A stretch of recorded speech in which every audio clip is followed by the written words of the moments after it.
December 21st, 1945, a crisp winter morning at Chartwell, Winston Churchill's beloved country estate. The Great War, the most devastating conflict in human history, had finally fallen silent. For the first time in 6 years, the world was preparing for a Christmas in peace. But for Churchill, that peace was shattered by the arrival of a single, brief telegram. General George S. Patton, Jr., the man the German High Command feared more than any other Allied leader, was dead. Churchill read the words once, his eyes narrowing. He read them a second time, as if searching for a mistake that wasn't there. He moved slowly, setting the paper down on his heavy oak desk, and reached for a cigar. He didn't call for his ministers. He didn't prepare a press release. He simply stood by the window, staring out at the gray English landscape, lost in a silence that lasted for what felt like an eternity. When he finally turned to his secretary, Elizabeth Leighton, his words were stripped of the poetic grandeur the world had come to expect from him. There was no Iron Curtain rhetoric here, only the blunt, raw assessment of a man who understood the cruel whims of destiny. "Patton's dead," he said. The tone was flat, heavy with a weight Leighton hadn't heard since the dark days of 1940. He paused to light his cigar, the flame trembling slightly in his hand. "A damn shame. A damn bloody shame. The man survives 4 years of hell, North Africa, the mud of Sicily, the race across France, the frozen Ardennes. He survives the best the Wehrmacht could throw at him, only to die in a car accident? In peacetime?" Churchill exhaled a thick cloud of smoke, his gaze turning cold and analytical. "The Americans don't realize what they've lost yet," he whispered almost to himself. "But they will. Oh, they most certainly will." What Churchill saw in Patton was something far more significant than just a talented general. He saw a force of nature, a ruthless, aggressive weapon that Britain, in its state of total exhaustion, could no longer produce. This wasn't just the loss of a soldier. For Churchill, it was the loss of a strategic deterrent at the very moment the world was entering its most dangerous era of peace. The day after the news arrived, Churchill met with Field Marshal Alan Brooke, his chief of the Imperial General Staff. Brooke had been Churchill's closest military advisor throughout the war, the man who had often tempered the Prime Minister's wildest impulses. Their relationship was built on a foundation of brutal honesty, and on this morning, the subject was Patton. According to Brooke's private diaries, Churchill looked up from his papers and asked a simple, piercing question. "Alan, what did you truly think of Patton?" Brooke, never one to sugarcoat his assessments, replied, "A brilliant tactician, Prime Minister, but a hopeless diplomat. He was a 19th century cavalry officer who just happened to find himself commanding tanks instead of horses." Churchill nodded slowly, the ash on his cigar growing long. "Precisely," he replied, "and that is exactly what made him invaluable. You see, Alan, we don't produce generals like that anymore. We can't afford to." This was a startling admission. Churchill was acknowledging a shift in the global order that he rarely spoke of in public.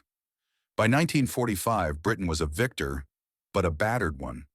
The nation was bankrupt, its cities were in ruins, and the sheer number of young men lost in the trenches of World War I, followed by the slaughter of World War II, had instilled a deep, almost paralyzing caution in British military doctrine. Churchill continued, his voice heavy with the reality of Britain's decline. "We produce careful, competent commanders like Montgomery, men who coordinate with allies, who weigh every political implication, who fight wars the modern, civilized way, because they know every British life lost is a life we cannot replace. But Patton fought wars the way they have always been won, with speed, shock, and a ruthless, almost predatory exploitation of enemy weakness." Brooke reminded Churchill of the headaches Patton had caused, the slapping incidents in Sicily, the inflammatory speeches against the Soviets, the constant friction with other commanders. Churchill dismissed these with a wave of his hand. "Of course he caused problems. That is the price you pay for a weapon like Patton. He was a weapon, Alan, do you understand? Not a diplomat, not a politician, a weapon. And like any great blade, he needed to be pointed in the right direction and handled with care. But when you needed someone to shatter an enemy line and drive 300 miles in 2 weeks, There was no one better in the world. Then Churchill uttered a line that captured the essence of his strategic jealousy. The tragedy isn't that America has lost Patton. The tragedy is that Britain never had a Patton of our own in this war. He understood that Patton was a luxury of an ascending power. A nation with the industrial might, the vast manpower, and the raw, unrefined energy of a giant just waking up. Britain, the aging lion, had to be surgical and cautious. America, the young titan, could afford to be aggressive. Patton was the purest expression of that American spirit, and Churchill knew that without such a weapon, the coming peace would look very different. Churchill's apprehension about the loss of Patton wasn't merely a nostalgic sentiment for a bygone era of aggressive warfare. It was rooted in a chilling strategic calculus for the future. By December 1945, the victory over Nazi Germany was complete, but a new ominous shadow was already stretching across Eastern Europe, the shadow of the Soviet Union. Churchill, ever the visionary strategist, saw what many others were still unwilling to acknowledge. He watched Stalin consolidate control, saw Soviet forces refuse to withdraw from occupied territories, and grew increasingly convinced that the West would soon face a new, insidious form of conflict with its former ally. This was where Patton's true, irreplaceable value lay in Churchill's mind. In a candid conversation with his private secretary, Churchill articulated his profound concern. You know what? The Soviets respected force, decisiveness, commanders who were willing to be ruthless. They respected Patton because Patton scared them, not just for what he had done on the battlefield, but for what he was manifestly capable of doing. He continued, his voice dropping to a conspiratorial whisper. The Soviets understood Patton in a way they never truly understood Eisenhower or Bradley. Patton was a threat, a credible, immediate threat, the kind of general who might actually attack if provoked. And that, my friend, is valuable even in peacetime, especially in peacetime. Churchill paused, then added a chilling thought. We are entering a period where wars won't be fought directly, not with the same brute force. They'll be fought through threats, through demonstrations of strength, through making your adversary believe you're willing to go further than they are.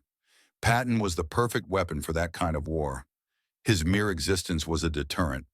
He sighed, the weight of the future evident in his posture. And now he's gone, just when we need that kind of deterrent most. Even in a moment of unusual frankness with Field Marshal Montgomery, a man with whom Patton had famously clashed, Churchill underscored this point. Bernard, Churchill began, I know you and Patton didn't get along. I know he was arrogant, insubordinate, and at times utterly impossible to work with. But here is what you need to understand. In 50 years, when historians write about this war, they are going to remember Patton more than any British general, save perhaps yourself. And they will remember him not despite his aggression, but because of it. Churchill leaned in, his words a stark, almost brutal assessment of Britain's new reality. Britain won this war through endurance, through refusing to surrender, through building alliances and coordinating with partners. Those are admirable qualities, but they are not the qualities that inspire future generals or frighten future enemies. Patton's aggression, that ruthless, relentless drive forward, that's what people will remember. That's what people will fear. We need to be honest with ourselves, Bernard. Britain no longer produces generals like Patton because we can no longer afford to fight wars the way Patton fought them. We are a declining power, managing our decline with dignity and skill. America is an ascending power that hasn't yet learned the limits of its strength, and Patton embodied that perfectly. All that raw, unrefined power with no real understanding of limits. Now that power is gone, and I am not sure America truly realizes what it has lost. Perhaps the most profound reflection Winston Churchill ever shared regarding Patton was found in a private letter to Field Marshal Jan Smuts of South Africa. Smuts was one of the few people Churchill considered a true intellectual and strategic equal, a confidant with whom he didn't need to filter his thoughts for political consumption. In the quiet of his study, Churchill wrote, "The news of Patton's death has affected me more than I expected.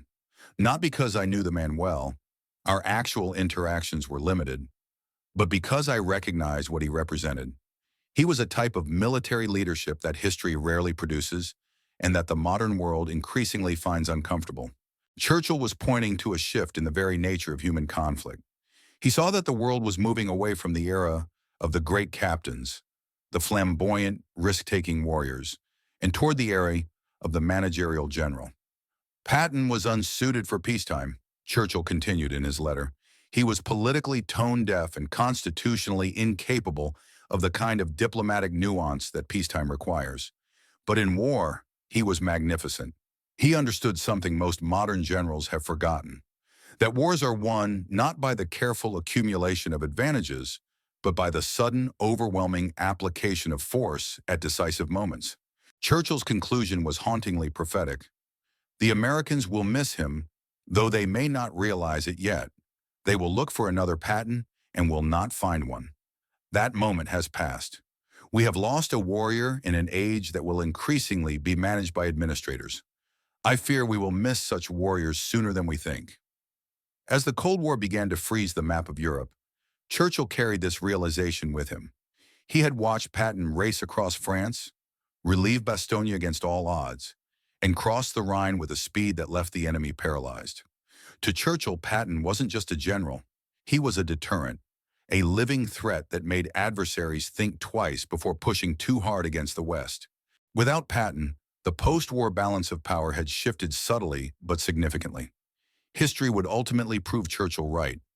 In the decades that followed, military leadership became increasingly centralized, bureaucratic, and cautious. The ruthless competence that Patton embodied became a relic of a more violent, less civilized age. But Churchill, the old lion of the British Empire, knew that in the darkest hours of history, civilizations don't need administrators. They need warriors. When Churchill looked out his window at Chartwell on that December day in 1945, he wasn't just mourning a man.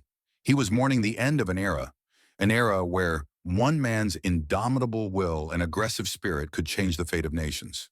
Whatever Patton's flaws, and Churchill knew they were many, he was irreplaceable. Not because there were no other competent generals, but because there were no other generals willing to be that relentless, that unconcerned with convention, and that focused on the singular goal of total victory. Churchill understood that the greatest leaders know when to defend their own and when to recognize the unique power of a weapon like Patton.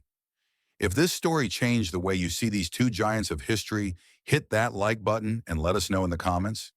Do you think Churchill was right? Was Patton truly the last of his kind? Don't forget to subscribe for more untold stories from the back rooms where history was truly made. Thanks for watching.